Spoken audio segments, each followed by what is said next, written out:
सबसे पहले हमारे चैनल दीनी अखलाक को सब्सक्राइब करें और बेल आइकन को जरूर दबाएं। ऐसे ही मजेदार तकरीर और नज़म सुनने के लिए। ईसाइयों से पूछो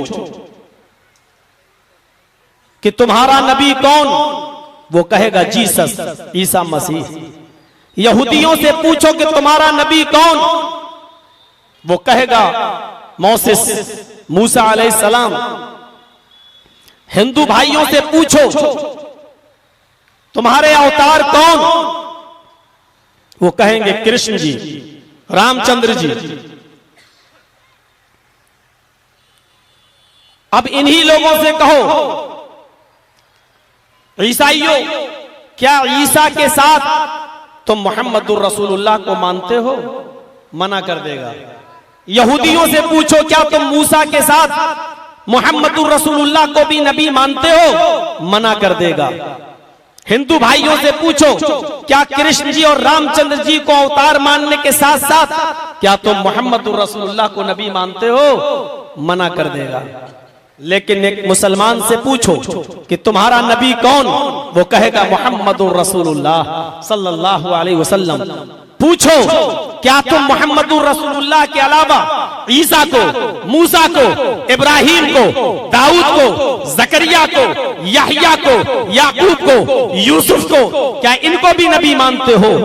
वो कहेगा जब तक हम इनको नबी न माने हमारा इस्लाम हमें मुसलमान भी मानने के लिए तैयार नहीं है।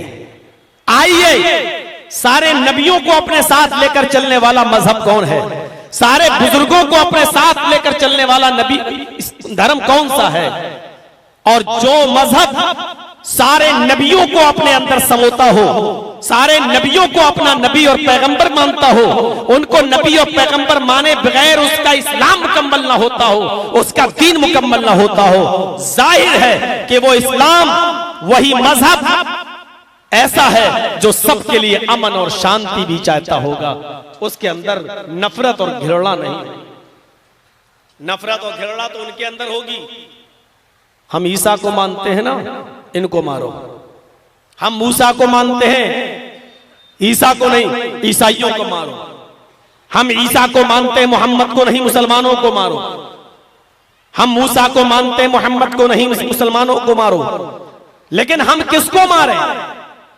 हम हमला किस पर करें कि खुद अल्लाह के नबी ने ईसा को भी अपना भाई कहा और मूसा को भी अपना भाई कहा। सारे नबियों को बैतुल मुकद्दस में अल्लाह ने जमा किया और मोहम्मदुर रसूलुल्लाह ने सबको अपने पीछे नमाज पढ़ाई और इमामत अदा की।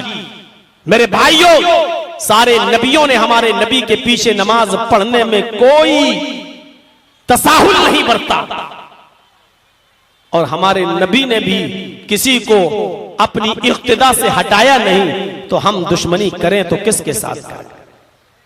और इसीलिए पूछिए आप हिंदू भाइयों से भी कि आपका धर्म क्या है? वो जवाब देगा सनातन धर्म। क्योंकि अब तो टीवी मीडिया पर भी यह जाहिर हो चुका है कि हिंदू धर्म नहीं है, सनातन धर्म। और सनातन का माना होता है सत्य की तरफ बुलाने वाला और शांति का आदेश देने वाला। और इस्लाम का माना भी होता है सलामती का आदेश, सलामती वाला, अमन वाला। हिंदू भाइयों से पूछो कि तुम्हारा धर्म सनातन धर्म है? कहेंगे हां। तो क्या तुम अपने धर्म को इस्लाम कह सकते हो? मना कर देगा। मुसलमानों से पूछो कि तुम्हारा धर्म क्या है? वो कहेगा इस्लाम।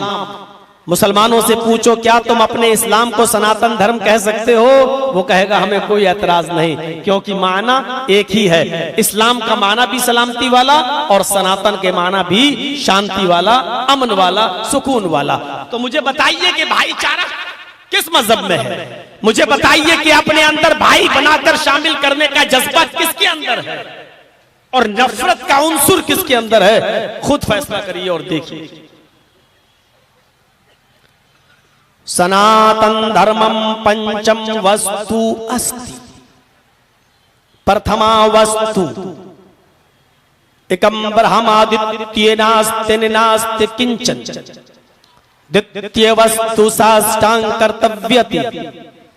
तृतीय वस्तु दानम दीक्षिता। चतुर्थ वस्तु उपासना।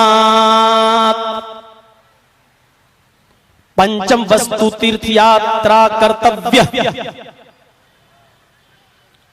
श्रीमद्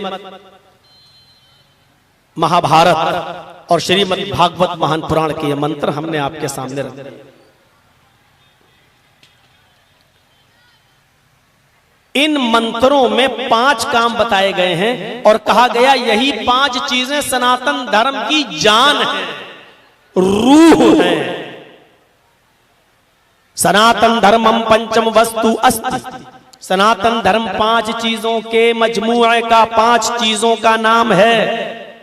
ये 5 चीजें जिसके अंदर पाई जाएंगी वो सनातन धर्मी है। इन 5 चीजों में पहली चीज देखिए क्या कहा गया है। प्रथमा वस्तु, फर्स्ट वर्क, पहला काम, पहली चीज, एकम ब्रह्मादित्य नास्ति नास्ति किंचन। एक ही ब्रह्मा है, इस ब्रह्मांड का रचयिता और रचनाकार एक ही है। इस दुनिया का बनाने वाला, इस ब्रह्मांड का रचयिता और रचनाकार, इस जगत का स्वामी, क्रिएटर ऑफ यूनिवर्स एक है। द्वितीय नास्ते, दूसरा नहीं। पहली चीज क्या बताई है? इस दुनिया का बनाने वाला एक ही है, दूसरा नहीं। नहीं नास्ति किंचन, जरा सा भी नहीं, बिल्कुल भी नहीं। द्वितीय वस्तु और दूसरी चीज साष्टांग कर्तव्य। धरती पर, जमीन पर झुक जाओ और 8 अंगों को जमीन पर रखो। 8 अंगों को, 8 अंग जमीन में कब रखे जाते हैं? सजदा करके देख लीजिए आप। जब आप सजदा करेंगे तो सजदे में 8 अंग हैं।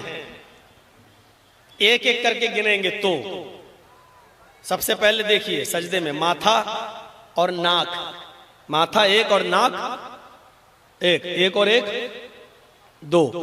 बुखारी शरीफ की हदीस के मुताबिक यह कि सजदा 7 आज़ा पे करो तो 7 आज़ा से मुराद नाक और पेशानी दोनों को एक जोड़ा गया है। नाक और पेशानी दोनों को एक माना गया है तो 7 हो जाएंगे। लेकिन हमें अंग गिनाना है आपको। साष्टांग, सा अष्ट अंग, अलग अलग पढ़ेंगे तो क्या होगा? सा अष्ट अंग। जब मिलाएंगे तो क्या पढ़ा जाएगा? साष्टांग, सा अष्ट अंग। 8 अंगों के साथ जमीन पर झुक जाओ, यानी सजदा करो। जुज बोलकर कुल मुराद लिया गया है, यानी नमाज पढ़ो। दूसरी चीज, और सजदे ही में 8 अंग होते हैं। माथा एक, नाक एक, एक और एक 2, 2 हाथ कितने हुए? 4, दोनों घुटना 6 और दोनों पैरों के पंजे 8। ये साष्टांग ये है। हमारे हिंदू भाई बहुत से आज भी मंदिरों में करते हैं, लेकिन वो साष्टांग ऐसे नहीं करते हैं। वो क्या करते? पूरा पट लेट जाते हैं और जब खड़े हो जाते हैं तो उनसे पूछो क्या किया था? बोले साष्टांग। अरे अल्लाह के बंदे, जो तूने किया वो साष्टांग नहीं है, वो 20 टांग है। पूरा शरीर तूने जमीन पर लगा दिया है। वो 8 अंग नहीं है, वो 20 अंग तूने जमीन में रख दिए। साष्टांग ये है, 8 अंग। सा अष्ट अंग, सा मानी 7। हम आपके साथ गए, हम आपके साथ खाए, हम आपके साथ बैठे। अष्ट मानी 8, 8 के साथ अंग मानी पार्ट्स ऑफ बॉडी, बॉडी का हिस्सा। 8 अंगों के साथ क्या मतलब हुआ? जमीन पर, धरती पर 8 अंग रखे जाएंगे। तो 8 अंग कब रखे गए? पेशानी और नाक 2, 2 हाथ 4, 2 घुटना 6 और 2 पैर 8। ये है। तो महाभारत में कृष्ण जी क्या कह रहे हैं? द्वितीय वस्तु, दूसरी चीज क्या है सनातन धर्म की? 8 अंग रखो, यानी सजदा करो, यानी नमाज पढ़ो। तृतीय वस्तु दानम दीक्षिता, और तीसरी चीज है दान दो। गरीबों में, मिस्कीनों में, फकीरों में दान, सदका, खैरात दो। ये अलग बात है कि वहां लिमिट नहीं बताई गई, कितना भी दे दो, लिमिट नहीं है वहां।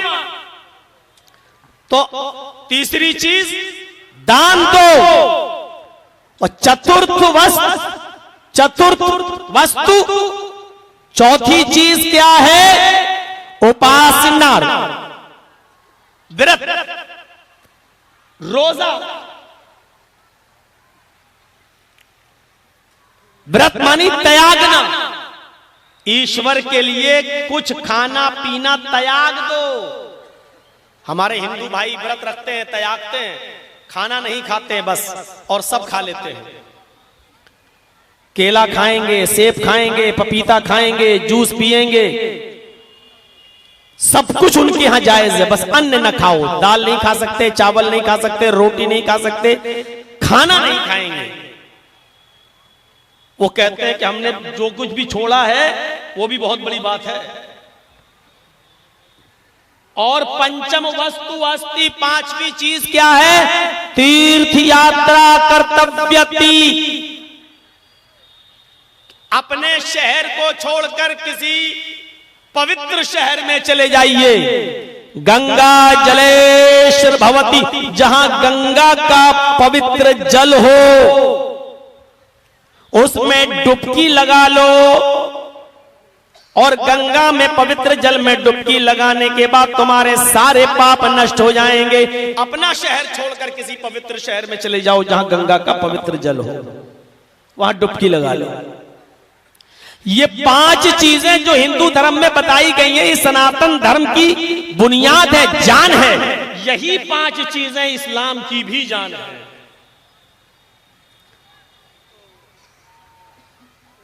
बुनियल इस्लाम वाला खमसिन शहादति अल्ला इलाहा इल्लल्लाह व अन्ना मुहम्मदर रसूलुल्लाह व इकामिस सलाति व ईताइज ज़काति वल हज्ज व सौमी रमजान। इस्लाम की बुनियाद पांच चीजों के ऊपर रखी गई है, यही इस्लाम की जान है। पहली चीज, इस बात की गवाही दो कि अल्लाह के अलावा कोई माबूद नहीं। अशहदु अल्ला इलाहा इल्लल्लाह, इस दुनिया में अल्लाह के अलावा कोई परिस्तिश के लायक नहीं, इसलिए कि खालिक कुल्ल शैइन वही है पूरी कायनात का खालिक। जब उसने दुनिया बनाई, चांद बनाया, आसमान बनाया, सूरज बनाया, जमीन बनाई, बारिश बरसाई, और उसने इन तमाम चीजों के तखलीक में किसी का ताबुन, किसी की हेल्प नहीं ली, तो इबादत भी उसके अलावा किसी और की नहीं होगी। जब वो किसी की हेल्प नहीं लेता है तो इबादत में भी उसके अलावा फिर किसी और की इबादत नहीं की जाएगी। जब वो तख्लीक़े कायनात में तने तन्हा है तो इबादत में भी तने तन्हा है। इस कायनात का खालिक जब एक है तो इबादत भी उसी की होगी, क्योंकि इस दुनिया का बनाने वाला एक है। खालिक कुल्ल शै, हर चीज का खालिक वही है। एकम ब्रह्मादित्य नास्ते, की ब्रह्मा है ब्रह्मांड का रचयिता और रचनाकार। यहाँ ये कहा गया, वहां ये कहा जा रहा है। और दूसरी चीज साष्टांग कर्तव्य, सजदा करो। यहाँ दूसरी चीज क्या बताई जा रही है? वो इकामिस सलाह, नमाज कायम करो। नमाज पढ़ो नहीं कहा है, नमाज कायम करो अपने वक्त पर। तीसरी चीज दानम दीक्षिता, दान दो। और यहां तीसरी चीज क्या बताई जा रही है? व ईताइज ज़कात, रोजा रखो, वो ज़कात अदा करो। यह अलग बात है कि यहां पर लिमिट मुतय्यन कर दी गई है। अगर आप साहिब इस्तिताअत हैं, हैसियत रखते हैं, तो आपके ऊपर ज़कात फर्ज है। 40 रुपए में 1 रुपया, 100 रुपए में 2.5 रुपए, 1000 रुपए में 25 रुपए, ये ज़कात आपके ऊपर फर्ज है जो आपको देना पड़ेगी। अमीरों से लिया जाएगा और गरीबों में दिया जाएगा। और अल्लाह के नबी ने इसको फिक्स कर दिया। और चौथी चीज बताई, व्रतधारी, व्रत त्याग, ईश्वर अल्लाह के लिए कुछ चीजों को त्यागो। रोजा रखो। हमारे यहाँ सौमी रमजान, रमजान के रोजे रखो। कंडीशन थोड़ी सी चेंज है, वहां खाना नहीं खा सकते और सब खा सकते हैं, यहां कुछ नहीं खा सकते जब तक कि सूरज गुरूब ना हो जाए। त्याग रहे हो तो सही से त्यागो, कुर्बानी दे रहे हो तो सही से कुर्बानी दो, अल्लाह के लिए जब छोड़ रहे हो तो सही से कुछ चीजों को छोड़ो। और पांचवी और आखिरी चीज क्या बताई गई? तीर्थ यात्रा कर्तव्य, पवित्र शहर चले जाओ जहां गंगा का पवित्र जल हो, डुबकी लगा लो, नहा लो, गुनाह मिट जाएंगे, पाप मिट जाएंगे। इसलिए हमारे हिंदू भाई आज भी अपने पाप को क्षमा कराने के लिए और पाप को धुलाने के लिए और नष्ट करने के लिए गंगा में डुबकी लगाते हैं और कहते हैं कि गंगा जल में स्नान करने से हमारे पाप मिट जाएंगे। जबकि हमारे यहाँ क्या है? वल हज, हज करने जाओ अपना शहर छोड़कर किसी पवित्र शहर अल बलदिल अमीन में, मक्का में, और गंगा जल से मुराद उस शहर में चले जाओ जहां जमजम का पवित्र पाक पानी मौजूद हो। पानी में डुबकी लगाने से गुनाह नहीं मिटते हैं। अगर पानी में डुबकी लगाने से और नहाने से गुनाह मिटते होते तो फिर तो दुनिया में कोई गुनाहगारी नहीं होता। कत्ल करो और डुबकी लगा लो। इजराइल फिलिस्तीनियों को कत्ल कर रहा है और जब सबको कत्ल कर ले तो हिंदुस्तान में आ जाए और बनारस की गंगा में डुबकी लगा ले, नेतन्याहू के सारे गुनाह मिट जाएंगे। अगर पानी में डुबकी लगाने से गुनाह मिटते होते तो सेंसर बोर्ड ने एक फिल्म पास की थी और उस फिल्म के अंदर एक गाना बना था, याद है आपको? राम तेरी गंगा मैली हो गई, पापियों के पाप धोते धोते।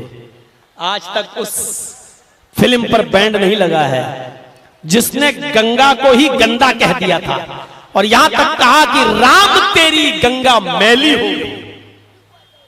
और क्यों कहा? कि पापी इतना नहाए उसमें, जिसने भी पाप किया वो नहा लिया, जिसने भी पाप किया उसने डुबकी लगा ली। अब पापी तो पाप से धुल गए, लेकिन पापियों के पाप गंगा में मिल गए, घुल गए। अब वो गंगा कहां जाए बेचारे जो पापियों के पाप को अपने अंदर लिए बैठी हुई है। इस पर हमारे ऊपर केस नहीं बनेगा।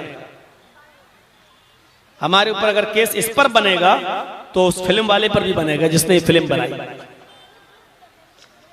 तो आप भैया बेटा जाओ, तुम लोग जाओ, तुम लोगों पे फर्ज नहीं है तकरीर सुनना, जाओ। बहुत खूबसूरत है तुम्हारी घड़ी। इतना तेज बोल रहा है कि उसकी आवाज यहां तक आ रही है।